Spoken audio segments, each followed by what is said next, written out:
अस्सलाम वालेकुम दोस्तों, दिस इज़ मोहम्मद अली। आज हमारे सेशन का टॉपिक बहुत दिलचस्प है।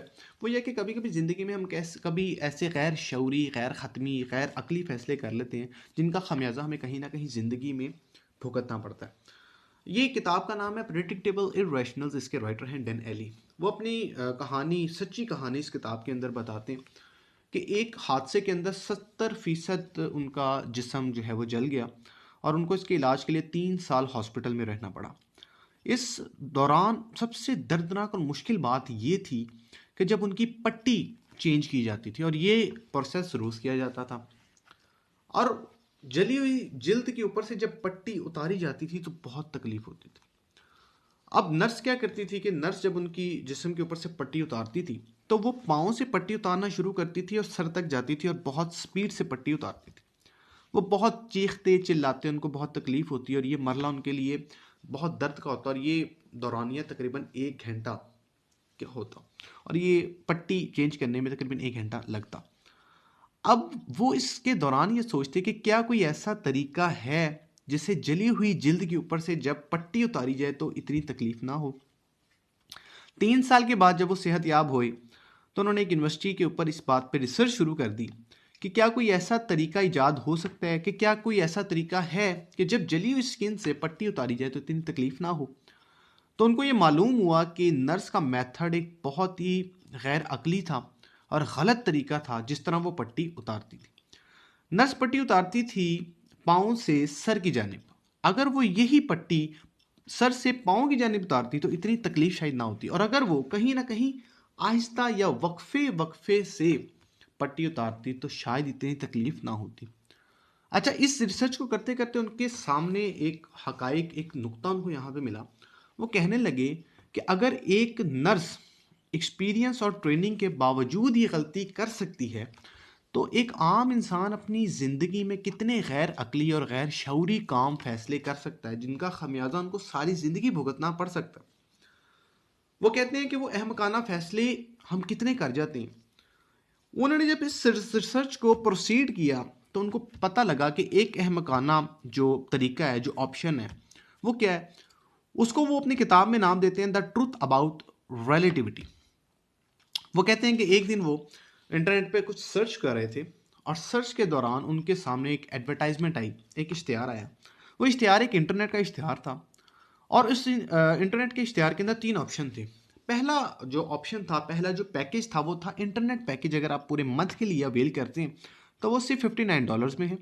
और दूसरा ऑप्शन ये था कि अगर आप सिर्फ केबल कनेक्शन का पैकेज जो है वो पूरे मंथ के लिए अगर आप अवेल करते हैं तो वो $125 में है। और तीसरा पैकेज या तीसरा ऑप्शन ये था कि अगर आप इंटरनेट और कॉल पैकेज दोनों अवेल करते हैं तो वो $125 में आपको पड़ते हैं। अगर इस इश्तिहार को देखा जाए तो इसमें दूसरा ऑप्शन बहुत ही गैर ख़त्मी और गैर अहमकाना था और फजूल सा ऑप्शन लगता था। उन्होंने इसको तजर्बा करने के लिए जब 100 स्टूडेंट्स को दिखाया तो इस इश्तिहार में से पहले ऑप्शन को जो है 16% बच्चों ने, या 16 बच्चों ने इसको चूज़ किया और थर्ड ऑप्शन को 84% बच्चों ने जो है वो चूज़ किया। अब दूसरे मरले में उन्होंने क्या किया कि इस इश्तिहार में से, इस एडवर्टाइज के अंदर दूसरा ऑप्शन रिमूव कर दिया। और जब ये इश्तिहार दिखाया गया 100 बच्चों को तो उसमें से 68% बच्चों ने फर्स्ट ऑप्शन को चूज़ किया, जबकि तीसरे ऑप्शन को 32% बच्चों ने चूज़ किया। अब यहाँ से वो ये कहते हैं कि जो दूसरा ऑप्शन था, जाहिर बात है जिसने इश्तिहार बनाया होगा वो भी ऐसे ही तो नहीं बनाया होगा। अब कहने का मतलब ये है कि कंपनी ने दूसरा ऑप्शन इसलिए रखा कि जब पहले ऑप्शन को दूसरे ऑप्शन से कंपैरिजन किया जाए तो वो महंगा लगेगा और पहला वाला ऑप्शन सस्ता लगेगा। लेकिन अगर दूसरे ऑप्शन को तीसरे ऑप्शन से कंपेयर किया जाए तो कहीं ना कहीं तीसरा ऑप्शन सस्ता लगेगा और सेलर जो है, कस्टमर जो है, वो कहीं ना कहीं उसको अवेल करेगा। कंपनी का मकसद तीसरा ऑप्शन बेचना ही था। कंपनी ने इसलिए दूसरा ऑप्शन रखा कि जब कस्टमर दूसरे ऑप्शन को तीसरे से कंपैरिजन करे तो उसको तीसरा सस्ता लगे और तीसरा अवेल करे, जबकि उसका गुजारा पहले ऑप्शन को अवेल करने से भी हो सकता था। वो इसकी मिसाल यूँ देते हैं कि हम जिंदगी में बहुत से काम कंपैरिजन, मवाजना करके करते हैं। घर, गाड़ी, जॉब डिस्क्रिप्शन, तल्लुकात, हम कहीं ना कहीं मवाजना करते हैं और वो चूज़ करते हैं। आपको स्क्रीन पे सिर्फ दो सर्कल्स दिखाई दे रहे होंगे।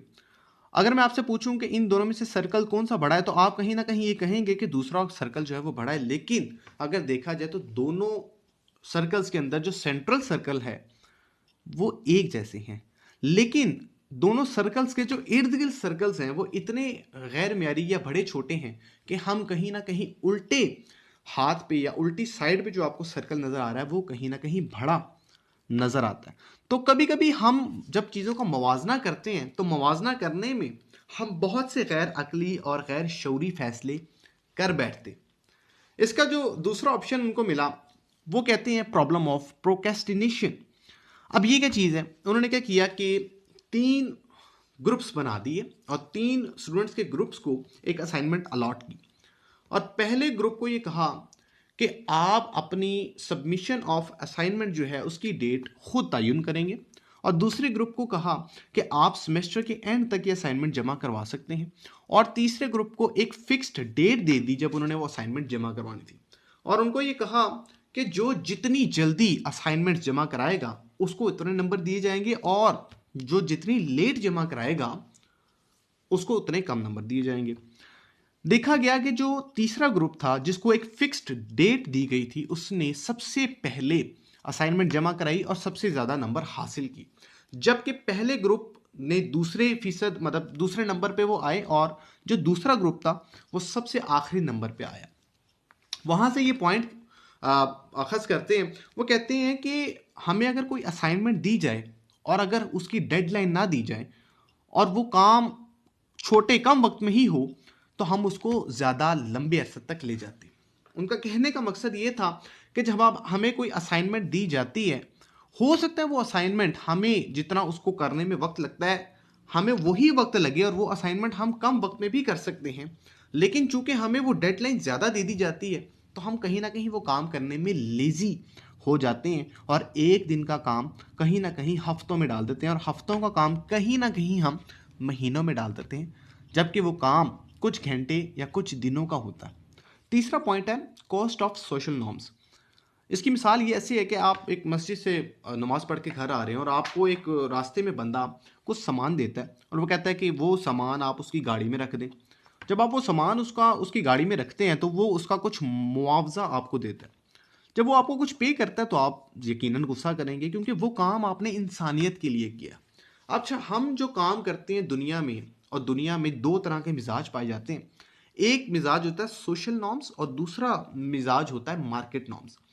सोशल नॉर्म्स के अंदर हम वो काम करते हैं जो इंसानियत के लिए हैं और उसका जो पे है या मुआवजा है हम नहीं चाहते।